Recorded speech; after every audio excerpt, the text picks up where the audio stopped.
They gathered in Addis Ababa 63 years ago. 32 nations, one dream, unity, freedom, a continent reborn. They believed the hard part was over. Independence had been won. Now they would build. Today we measure that promise, not with flags, not with speeches, with numbers. Africa's economy is 8 times larger than it was in 1960. Life expectancy has climbed by 23 years. Literacy has more than doubled. Mobile money now serves millions the colonial banks ignored. These are wins, real wins. They deserve to be named, but the other numbers do not speak. 43% of sub-Saharan Africans still live on less than $2 a day. For every 1% of GDP growth, poverty drops by only 1%. In the rest of the world, that same growth cuts poverty by more than double. The growth is not reaching the poor. It is flowing to shareholders far from African soil. 12 million young Africans enter the job market every year. Only 3 million formal jobs are created. 9 million are left with nothing but the informal economy or a dangerous road to Europe. Africa's debt to the IMF has ballooned from $8 billion to $36 billion in just 6 years. The Democratic Republic of Congo holds 70% of the world's cobalt. It also holds the world's largest number of extremely poor people. That is not a coincidence. That is a system. The explanations you hear are too simple.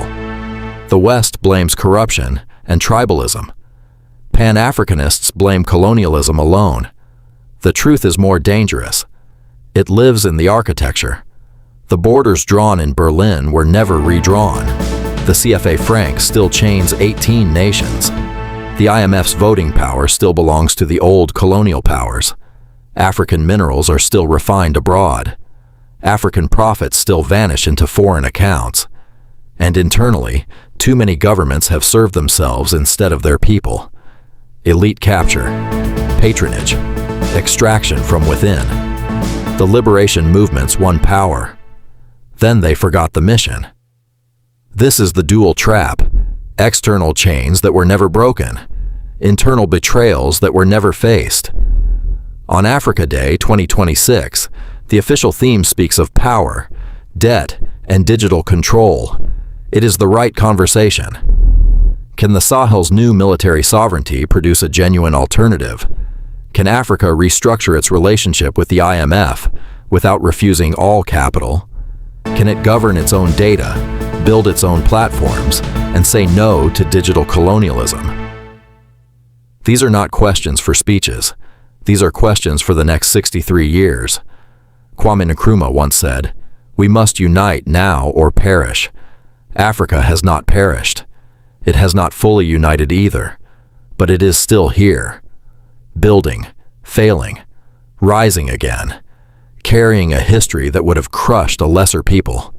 And every Africa Day, it chooses to stand up and try again. That is not failure. That is the only kind of love that builds something lasting. The question now is not what they will do for us. The question is what one structural change would rewrite the next chapter. Think about it, then speak. Because the truth is the only weapon that has ever worked. So here is the choice that no anniversary speech can avoid. 63 years of independence. 63 years of learning, bleeding, and building. The continent has produced brilliance and betrayal in equal measure. But the next 63 years will not be determined by what the West does or does not allow. The old powers are weakening. Their attention is turning inward, fractured by their own crises. The window is open. The question is whether Africa will walk through it. Not as a beggar, not as a victim, as an architect. The tools are already in African hands. The youngest population on Earth. The largest free trade zone. The critical minerals the world cannot function without. The diaspora sending home billions every year, waiting for a reason to invest in production, not just consumption. The missing piece is not resources, it is will.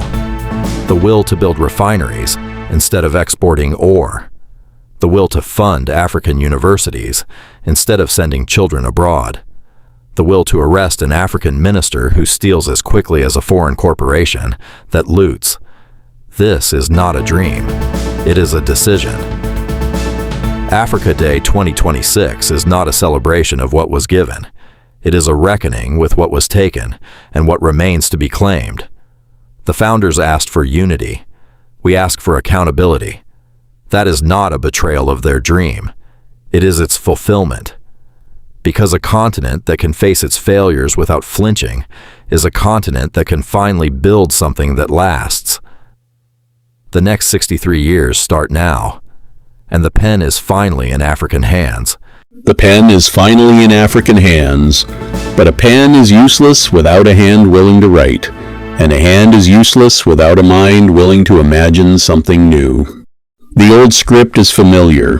It whispers that Africa is cursed, that poverty is destiny, that the powerful will always feast while the powerless wait for crumbs. That script was written by someone else. It is time to burn it. The new script is being written in places the cameras do not go. In a Lagos classroom where a girl codes her first app. In a Ouagadougou refinery where a miner watches his gold become a bar stamped with his nation's seal. In a Kigali factory where a young engineer builds drones that will patrol African skies. These are not stories. They are foundations. The question is not whether Africa can change. The question is whether enough Africans will demand that change from their own leaders. Not from Paris, not from Washington, from the presidential palaces in their own capitals. Accountability is not a Western value. It is a human one, and it is the only thing that has ever broken the cycle of extraction. So on this Africa Day, do not just celebrate. Ask, demand, organize, because the next 63 years will not be given. They will be seized. The generation that built the pyramids did not leave blueprints, they left stone. The generation that broke colonial chains did not leave petitions, they left graves and determination. What will this generation leave? 63 years from now, on Africa Day 2089, a young person will sit somewhere on this continent, maybe in a city that does not yet exist, maybe speaking a language that is still being born, and they will look back at us. What will they see? Will they see a generation that inherited a broken table and spent decades rearranging the crumbs? Or will they see a generation that finally stood up, pushed the table aside, and built a new one?